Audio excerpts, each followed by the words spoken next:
BJP ಕಚೇರಿಯಲ್ಲಿ silence silence silence, ಮೌನ ಬಿಟ್ರೆ ಬೇರೆ ಏನೂ ಇಲ್ಲ ಅಲ್ಲಿ. ಬಿಜೆಪಿ ರಾಜ್ಯಾಧ್ಯಕ್ಷ ಬಿವೈ ವಿಜಯೇಂದ್ರಗೆ ಭಾರಿ ಮುಖಭಂಗ ಇದು. ಹೈಕಮಾಂಡ್ ಟಾಸ್ಕ್ ಪೂರೈಸುವಲ್ಲಿ ಬಿಜೆಪಿ ವಿಫಲ ಆಗಿದೆ.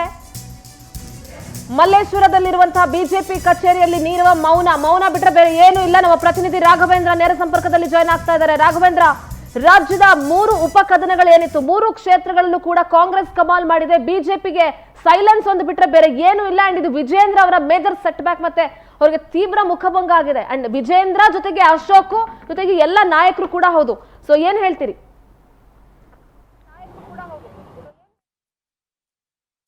ಸಿಂಧೂರ, ಪ್ರಮುಖವಾಗಿ ರಾಜ್ಯ ಬಿಜೆಪಿ ಕಚೇರಿ ಮುಂದೆ ಇದೀಗ ಮಂಕು ಕವಿದಿರ್ತಕ್ಕಂಥದ್ದು. ಯಾಕಂದ್ರೆ ಸಾಕಷ್ಟು ಎಕ್ಸ್ಪೆಕ್ಟೇಷನ್ ಅನ್ನ ಬಿಜೆಪಿ ನಾಯಕರು ಇಟ್ಕೊಂಡಿದ್ರು. ನಾವು 3ಕ್ಕೆ 3 ಕ್ಷೇತ್ರವನ್ನು ಸಹ ಗೆಲ್ತೀವಿ, ಅಟ್ಲೀಸ್ಟ್ 2 ಕ್ಷೇತ್ರವನ್ನಾದರೂ ಸಹ ನಾವು ಗೆಲ್ತೀವಿ ಅಂತ ಹೇಳ್ಬಿಟ್ಟು NDA ಮೈತ್ರಿಕೂಟದ ನಾಯಕರು ಸಹ ಸಾಕಷ್ಟು ಉತ್ಸಾಹದಲ್ಲಿದ್ದರು. ಆದರೆ ಮೊದಲು ಏನೋ ಫಲಿತಾಂಶ ಪ್ರಕಟವಾಗ್ತಾ ಇತ್ತು, ಅಂದರೆ ಕೌಂಟಿಂಗ್ ನಡೀತಾ ಇತ್ತು. ಆಗ ಬಿಜೆಪಿ ನಾಯಕರಲ್ಲಿ ಸ್ವಲ್ಪ ಮಟ್ಟಿಗೆ ಆಸೆ ಸಹ ಇತ್ತು, 2 ಕ್ಷೇತ್ರವನ್ನಾದರೂ ಸಹ ಗೆಲ್ತೀವಿ ಅಂತ. ಆದರೆ ಯಾವಾಗ 10 ರೌಂಡ್ಗಳು ಮುಕ್ತಾಯವಾಯಿತು 3 ಉಪ ಚುನಾವಣೆಯಲ್ಲಿ, ಆಗ ನಿಜವಾಗಿರ್ತಕ್ಕಂತಹ ಫಲಿತಾಂಶ ಬರ್ತಾ ತೊಡಗಿತು.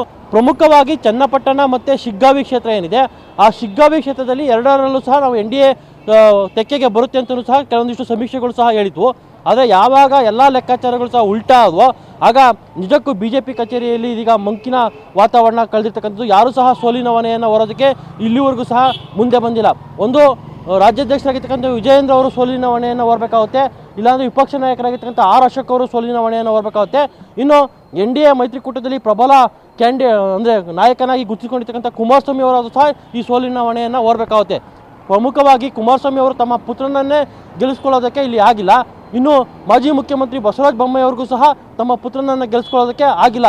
ತಮ್ಮ ಸ್ಥಾನದಿಂದ ಖಾಲಿಯಾಗಿರ್ತಕ್ಕಂಥ ಕ್ಷೇತ್ರವನ್ನೇ ಉಳಿಸ್ಕೊಳ್ಳೋದಕ್ಕೆ ಈಗ ಇಬ್ಬರು ಮಾಜಿ CMಗಳಿಗೂ ಸಹ ಆಗಿಲ್ಲ. ಹೀಗಾಗಿ ಬಿಜೆಪಿಗೆ ಎಲ್ಲೋ ಒಂದು ಕಡೆ ಎಲ್ಲಿ ನಾವು ಎಡವಿದ್ದೇವೆ ಅನ್ನೋದ್ರ ಬಗ್ಗೆ ಈಗ ಆತ್ಮವಿಮರ್ಶೆಯನ್ನು ಮಾಡ್ಕೊಳ್ತಕ್ಕಂತಹ ಕಾಲ ಎದುರಾಗಿರ್ತಕ್ಕಂಥದ್ದು. ಯಾಕಂದ್ರೆ ಕಳೆದ ವಿಧಾನಸಭಾ ಚುನಾವಣೆಯಲ್ಲಿ ಸಹ ಹೀನಾಯವಾಗಿ ಬಿಜೆಪಿ ಸೋತಿತ್ತು. ಅದೇ ರೀತಿ JDS ಸಹ ಸ್ಥಾನ. ರಾಘವೇಂದ್ರ ಕ್ಯಾಮ್ರಾ ಪ್ಯಾನ್ ಮಾಡಿ ತೋರಿಸಬಹುದಾ ಬಿಜೆಪಿ ಕಚೇರಿಯನ್ನ? ಖಂಡಿತವಾಗ ಸಿಂಧೂರ, ನಾನು ಅದನ್ನ ಮಾಡ್ತೀನಿ. ಈಗ ನಾವು ನೋಡ್ಬೋದು, ಇದು ಬಿಜೆಪಿ ಕಚೇರಿ. ಈಗ ಬಿಜೆಪಿ ಕಚೇರಿಯಲ್ಲಿ ಏನೋ ಬೆಳಿಗ್ಗೆಯಿಂದ ಸ್ವಲ್ಪ ಮಟ್ಟಿಗೆ ಸೆಲೆಬ್ರೇಷನ್ ಅನ್ನು ಮಾಡ್ಕೊಳ್ಳೋದಕ್ಕೆ ಸಾಕಷ್ಟು ತಯಾರಿಗಳನ್ನು ಮಾಡ್ಕೊಂಡಿದ್ರು. ಯಾಕಂದರೆ 2 ರಾಜ್ಯಗಳ ಚುನಾವಣೆ ಸಹ ನಡೀತಾ ಇತ್ತು, ಜೊತೆಗೆ ಇಲ್ಲಿ ಉಪಚುನಾವಣೆ ಸಹ ನಡೀತಾ ಇತ್ತು. ಉಪಚುನಾವಣೆಯಲ್ಲಿ 2ಕ್ಕೆ 3ರಲ್ಲಿ 2 ಸ್ಥಾನವನ್ನು ನಾವು ಗೆಲ್ತೀವಿ, ಹಾಗಾಗಿ ಸೆಲೆಬ್ರೇಷನ್ ಅನ್ನು ಮಾಡ್ಬೋದು ಅನ್ನೋ ನಿಟ್ಟಿನಲ್ಲಿ ಸಾಕಷ್ಟು ಉತ್ಸಾಹದಲ್ಲಿ ಕಾರ್ಯಕರ್ತರು ಸಹ ಇದ್ರು. ಜೊತೆಗೆ ನಾಯಕರು ಸಹ ಬಿಜೆಪಿ ಕಚೇರಿಗೆ ಭೇಟಿ ನೀಡುವ ಒಂದು ಇದನ್ನು ಸಹ ಮಾಡಲಾಗಿತ್ತು. ಆದರೆ ಯಾವಾಗ ರಾಜ್ಯದಲ್ಲಿ 3ಕ್ಕೆ 3 ಕ್ಷೇತ್ರಗಳನ್ನು NDA ಮೈತ್ರಿಕೂಟ ಸೋಲ್ತೋ, ಇಲ್ಲಿವರೆಗೂ ಸಹ ಯಾವ ಒಬ್ಬ ಬಿಜೆಪಿ ನಾಯಕರು ಸಹ ಬಿಜೆಪಿ ಕಚೇರಿ ಬಳಿ ಬಂದಿಲ್ಲ. ಜೊತೆಗೆ ಕಾರ್ಯಕರ್ತರು ಸಹ ಇಲ್ಲಿ ಕಾಣಿಸ್ತಾ ಇಲ್ಲ. ಇನ್ನು ಮಹಾರಾಷ್ಟ್ರದಲ್ಲಿ ಬಿಜೆಪಿಯ ಮೈತ್ರಿಕೂಟ ದೊಡ್ಡ ಮಟ್ಟದಲ್ಲಿ ಪ್ರಚಂಡವಾಗಿ ಗೆದ್ದಿದೆ. ಅದರ ಸೆಲೆಬ್ರೇಷನ್ ಅನ್ನು ಸಹ ಮಾಡೋದಕ್ಕೆ ಇದೀಗ ಬಿಜೆಪಿ ಕೈಲೇ ಆಗ್ತಾ ಇಲ್ಲ. ಕಾರಣ ಇಷ್ಟೇ, ರಾಜ್ಯದಲ್ಲಿ ಆಗಿರ್ತಕ್ಕಂತಹ ಸೋಲು ಏನಿದೆ ಅದು ಬಿಜೆಪಿ ನಾಯಕರನ್ನ ನಿದ್ದೆಗೆಡಿಸಿದೆ. ಮೈತ್ರಿಕೂಟದಲ್ಲಿ ನಮ್ಗೆ ಯಾವುದೇ ರೀತಿಯ ವರ್ಕೌಟ್ ಆಗಿಲ್ಲ ಅಂತಲೂ ಸಹ ಕೆಲವೊಂದಿಷ್ಟು ನಾಯಕರು ಸಹ ಮಾತನಾಡ್ತಾ ಇರ್ತಕ್ಕಂಥದ್ದು. ಯಾಕಂದರೆ ಚನ್ನಪಟ್ಟಣದಲ್ಲಿ ಮೈತ್ರಿಕೂಟದ ಅಭ್ಯರ್ಥಿಯಾಗಿ ನಿಖಿಲ್ ಕುಮಾರಸ್ವಾಮಿ ಅವರು ಕಣಕ್ಕಿಳಿದಿದ್ರು.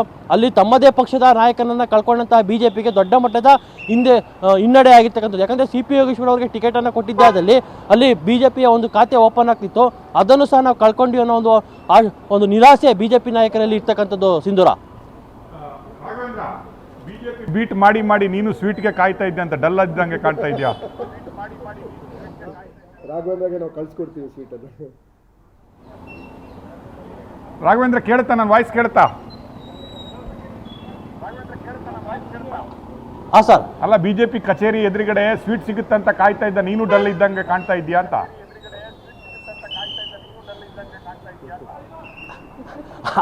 ಆ ಥರ ಏನಿಲ್ಲ ಸರ್. ಯಾಕಂದರೆ ಬಿಜೆಪಿ ನಾಯಕರು ಕೆಲವೊಂದಿಷ್ಟು ವಿಶ್ವಾಸವನ್ನು ಇಟ್ಕೊಂಡಿದ್ರು. ಒಂದು ಮಾಜಿ CM ಪುತ್ರ ಆಗಿರ್ತಕ್ಕಂಥ ಬೊಮ್ಮಾಯಿ ಅವರ ಪುತ್ರ ಗೆಲ್ತಾರೆ, ಇನ್ನೊಂದು ಚನ್ನಪಟ್ಟಣದಲ್ಲಿ ಸಹ ನಮಗೆ ಜಯ ಸಿಗುತ್ತೆ ಅನ್ನೋ ಒಂದು ವಿಶ್ವಾಸ ಮೈತ್ರಿ ನಾಯಕರಲ್ಲಿ ಇತ್ತು.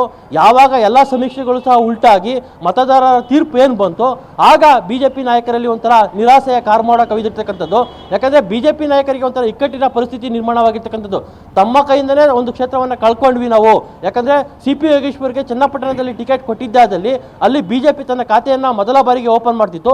ಇನ್ನು ಶಿಗ್ಗಾವಿಯಲ್ಲೂ ಸಹ ಭರತ್ ಬೊಮ್ಮಾಯಿ ಅವರಿಗೆ ಇಷ್ಟ ಇಲ್ಲ ಅಂದ್ರೂ ಸಹ ಟಿಕೆಟನ್ನು ಕೊಟ್ಟಿದ್ದಾರೆ ಅನ್ನೋ ಒಂದು ಮಾತುಗಳು ಸಹ ಕೇಳಿ ಬರ್ತಾ ಇದೆ. ಹೀಗಾಗಿ ಅಲ್ಲಿ ಪಂಚಮಸಾಲಿ ಸಮುದಾಯಕ್ಕೆ ಬೇರೆ ಯಾರಿಗಾದ್ರೂ ಟಿಕೆಟನ್ನು ಕೊಟ್ಟಿದ್ದಾದಲ್ಲಿ ಅಲ್ಲೂ ಸಹ ನಾವು ಗೆಲುವನ್ನು ಸಾಧಿಸಬಹುದಾಯ್ತು ಅನ್ನೋದು ಸಹ ಇದೀಗ ಚರ್ಚೆಗಳು ನಡೀತಾ ಇರ್ತಕ್ಕಂಥದ್ದು.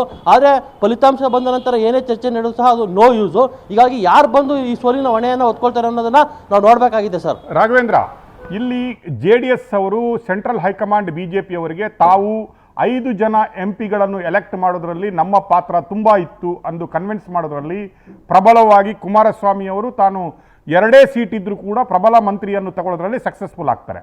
BJP ಹೈಕಮಾಂಡ್ ಅವರನ್ನು ಮೆಚ್ಚಿಕೊಳ್ಳುತ್ತೆ. ಎಲ್ಲ ಟೈಮಲ್ಲಿ ಕೂಡ BJPಯ ಸ್ಟೇಟ್ ಲೀಡರ್ಗಿಂತ ಜಾಸ್ತಿಯಾಗಿ ಕುಮಾರಸ್ವಾಮಿ ಅವರಿಗೆ ಪ್ರಿಫರೆನ್ಸ್ ಕೊಡುತ್ತೆ, ಅವರನ್ನೇ ನಂಬುತ್ತೆ.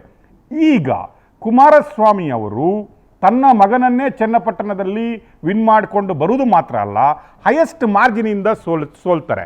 ಈಗ ಎಲ್ಲೋ BJP ಆಫೀಸಲ್ಲಿ 2 ಸೋಲಿನ ಅಂದರೆ ಬಸವರಾಜ ಬೊಮ್ಮಾಯಿಯ ಮಗ ಸೋಲುವುದು ಒಂದು ಕಡೆ ನೋವಾದರೆ, ಸಂಡೂರು BJP ಏನು ಕಳ್ಕೊಂಡಿದ್ದಿಲ್ಲ, ಅಲ್ಲಿ ಮೊದಲಿಂದನೇ ಕಾಂಗ್ರೆಸ್ ಇರೋದು, ದಟ್ಸ್ ಓಕೆ, ಪ್ರಬಲ ಪೈಪೋಟಿಯಲ್ಲಿ ಕೊಟ್ಟಿದ್ರು. ಅಂದರೆ ಎಲ್ಲೋ BJPಯ ಸ್ಟೇಟ್ ನಾಯಕರಲ್ಲಿ ಒಳಗಡೆ ಚನ್ನಪಟ್ಟಣದ ಸೋಲು ಖುಷಿ ತಂದಿದೆ ಅಂತ ನಿಮಗೇನಾದರೂ ಅನಿಸ್ತಾ ಇದೆನಾ?